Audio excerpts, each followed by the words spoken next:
Welcome to Rob Nagy's Rock and Roll Legacy. For more than 4 decades as a freelance music journalist, I had the honor and the privilege of interviewing countless music icons in rock and roll, jazz, R&B, and blues. It was a priceless journey that began in my late teens. I never imagined I would cross paths with many of my music heroes. For this week's episode, I selected a 1994 interview I conducted with blues guitar legend Buddy Guy, which I hope will be a memorable journey for you, the listener, and preserve his legacy for future generations. A product of the vibrant Chicago blues scene of the 50s and 60s, Buddy Guy was influenced by Eric Clapton, Jimi Hendrix, Stevie Ray Vaughan, and Jeff Beck, among others.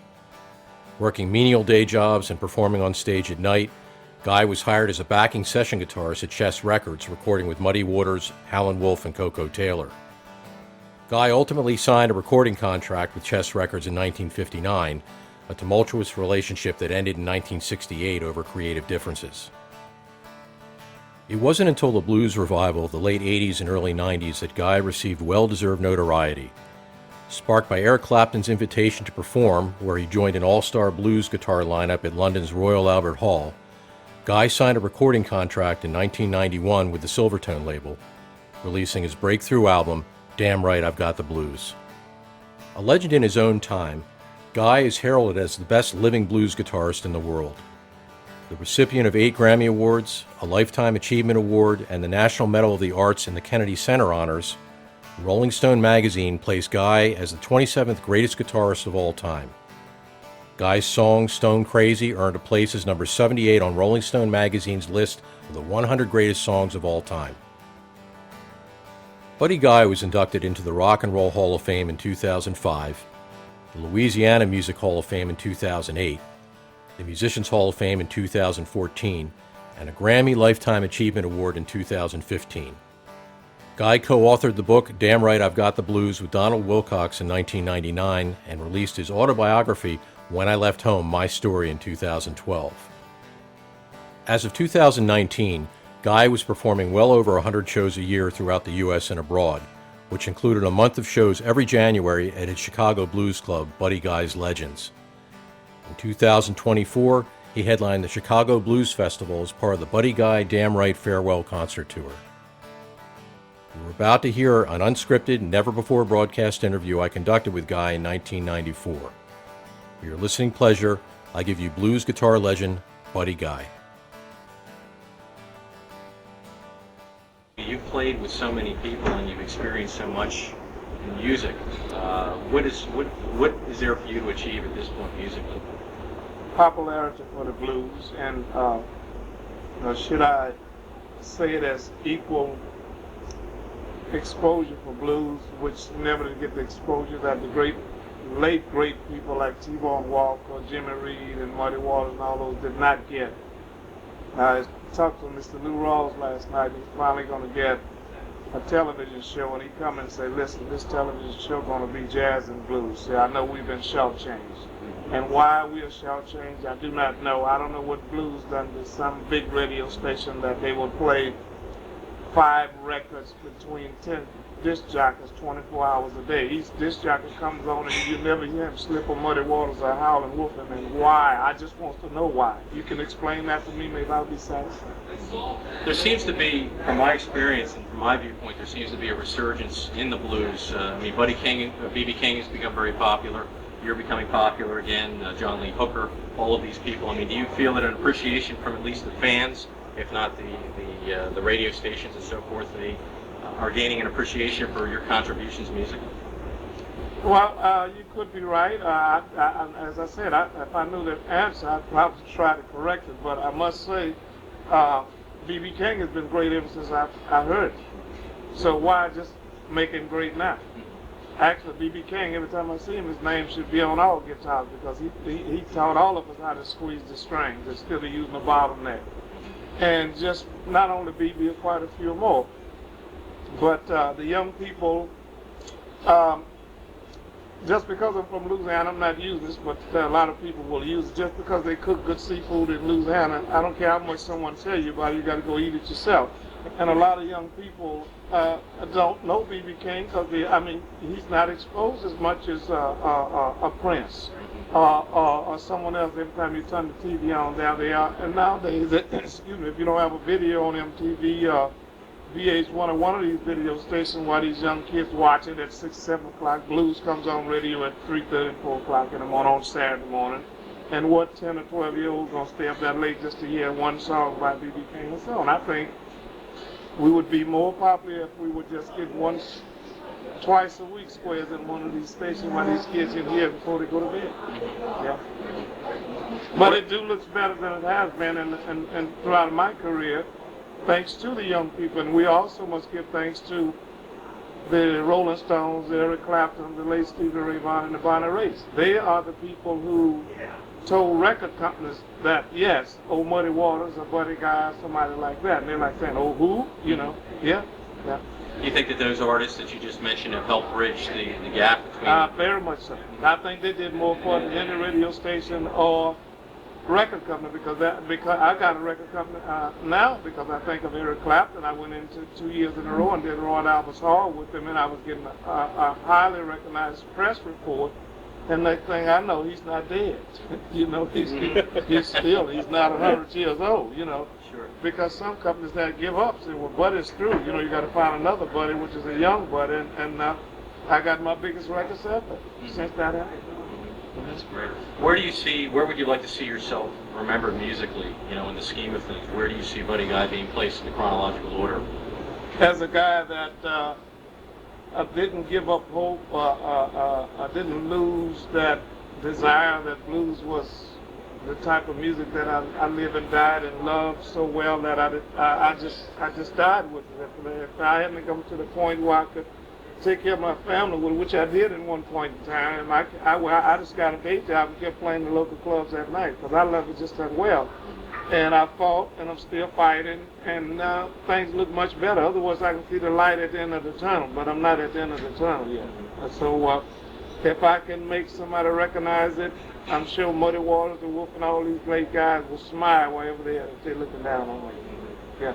Are they the Howlin' Wolves and the Muddy Waters? Are they the artists that have been your main influence musically, or who got you involved in playing music? What really turned you on? They did, but I think that not me. I think they got everybody involved in it.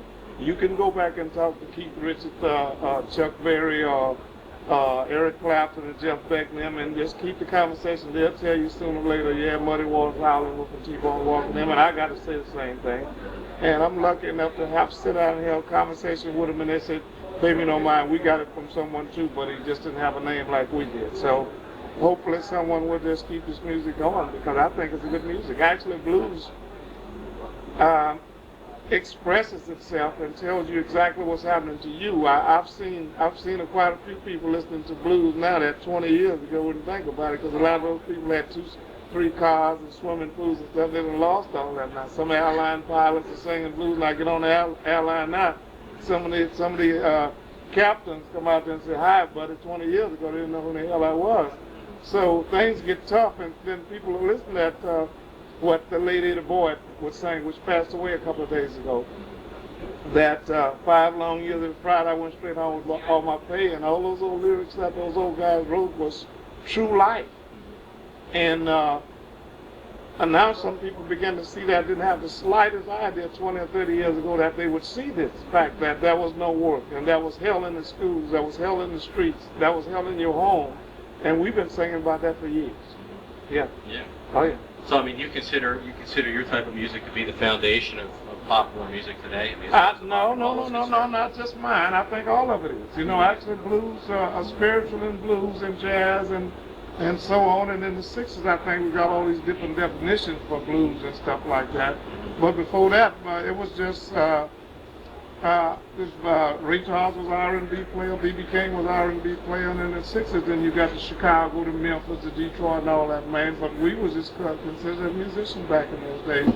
So I don't just label one thing. It's all of it. It's all music. I pat my feet at everything you play, man. So, and I was just telling Santana in another room, I don't just listen to Muddy Waters or B.B. King, man. I listen to Count Basie, Frank Sinatra, the late Sammy Davis, Dean Martin. I listen to everything, you know, because I think if you get too old to learn, you're through. Yeah. Yeah. I agree with you. Yeah. I agree with you. Yeah. What in the great career that you've had, what is the highlight? If you can single out, is there any one experience that you look at as a real highlight in your career? Playing with another legendary guitar player, or a show that you did by yourself? Is there one thing that stands out in your mind as being a real highlight that you could share with me? It's more than one. But I think the biggest highlight of my career now is not playing with anybody. It's the fact that this late day in life that I wind up with a gold record and Grammys. Because there once upon a time was no such thing as a blues man getting a Grammy. If it was, I didn't know anything about it. And that's one of the biggest highlights of my career there. Then the next one would be B.B. King asked me to come out and join him on stage and play guitar. And I don't think I should have, because I told him, I said, when you play, it's time for me, the student, to sit down and listen when the teacher talking. That and Eric Clapton and the Rolling Stones invited me to play with them, because as famous as they are, they didn't need that. But there was this coming back saying, I want to share this with you. And they're great people. I'm glad to have friends like that. Yeah. So artists like that have definitely helped bring appreciation to your music. Yes, artists like the Stones and the Claptons and people exposed, Ike and Tina Turner, B.B. King and all that. They put us in before audience that didn't know who we was. When the Stones first came through here, they said, I'm not going to do this television show with your shindig unless you bring Howlin' Wolf. And they said, who's Howlin' Wolf? Who's Muddy Waters? They said, you mean to tell me you don't know who the hell Muddy Waters is? And we named ourselves after one of his famous records. Yeah. Yeah. They don't belong playing music if they don't know who they are, I guess. Right. And thankful I'm going to do a few shows with them now, man. I have fun with those guys, man. Because as famous as they are, they can say, I don't need nothing in the world but just my guitar and ourselves. And they pack stadiums, football fields, arenas, wherever they go, but they come and say, okay, I got to have the Wolf when he was living, Buddy Guy, Junior Wells, and whoever they want. And those kind of people, God made them like they are so they could share, and that's exactly what I want to do. You know, the young people play with me, the young people play around me. I don't ignore anybody, because if you got something, if the world would try to unite and do like we do with music, we'd have a better place to live. Yeah. I think that's a good way of summing it up. Thank you. You still enjoy, you know, after all these years playing music, do you still get as big a kick going out on stage as you did when you first started out? More now, because you look at the young women, they look better. No, I always did, man. I think if you get to the point where you don't enjoy it, it's boring, and you don't, you know, I tell my wife, if she tell me she love me, I know she lying. But if she show me she love me, she can't lie. That's interesting. So yes, so you can go out on the stage tonight, and I've been mad at myself for many nights, and a fan will come back to me and say, you give me all you had. And sometimes I just go home and say, what the fuck was I doing, you know, and I'm like, I can't go out there now. The only thing that makes me mad now, the time run out before I give you all that I had at that particular time. Mm-hmm. Because it do take time for me to give you all I got. You know, if I could give it all you got, say, I'm through, then you say, oh, is that it? Yeah. But I'd like to just give you everything God gave me, which was a talent. Here it is. Take it or leave it. And then when I go in, I give you the best that I got. Yes. I noticed you have a ring on your finger that has your initials on it. Is that a ring that you got on your own, or is that something someone gave you? They made that down in Austin, Texas, during the Stevie Ray Vaughan heydays, this one too. And I told them I just wanted something that nobody would never take from me. And my oldest sister said she's going to take that. If something happened to me, what would do her? So take that. You don't go nowhere with your stone. Yeah. What could be the greatest acknowledgement of your career? I mean, how could you be acknowledged at this point in your career that would mean the most to you? I'm not quite sure I understand the question well enough to answer you. Well, you've been playing for years. You've accomplished so many things, and you're finally getting the respect and the credit that you deserve. How could that be acknowledged that would be satisfactory to you? I mean, making the Hall of Fame, the Rock and Roll Hall of Fame, and I haven't made that yet, have I? I mean, no. Is that something that you? I mean, would that be considered to be the ultimate honor for you? No. I would like to make the Blues Hall of Fame, not the Rock and Roll Hall of Fame, which would be great. Mm-hmm. But I would like to make the Blues Hall of Fame. That's what we started talking about. We do not have a Blues Hall of Fame. Right. So why not have a Blues Hall of Fame? You got every other kind. And blues is one of the oldest music there is. And we had some of the greatest players that ever played music that have lived and died to play blues. Everybody you know that's affiliated with any kind of music would know some great blues player. Because Robert Johnson been dead over 40 years. They come out with an album on him and it went gold. You know? So why not have a Blues Hall of Fame? I agree with you. Yeah. But any Hall of Fame I would be in is always something that B.B. King taught me this. Said, buddy, don't never miss interviews and don't never miss playing because every little bit helps the blues because we need it all. Sure. Yeah.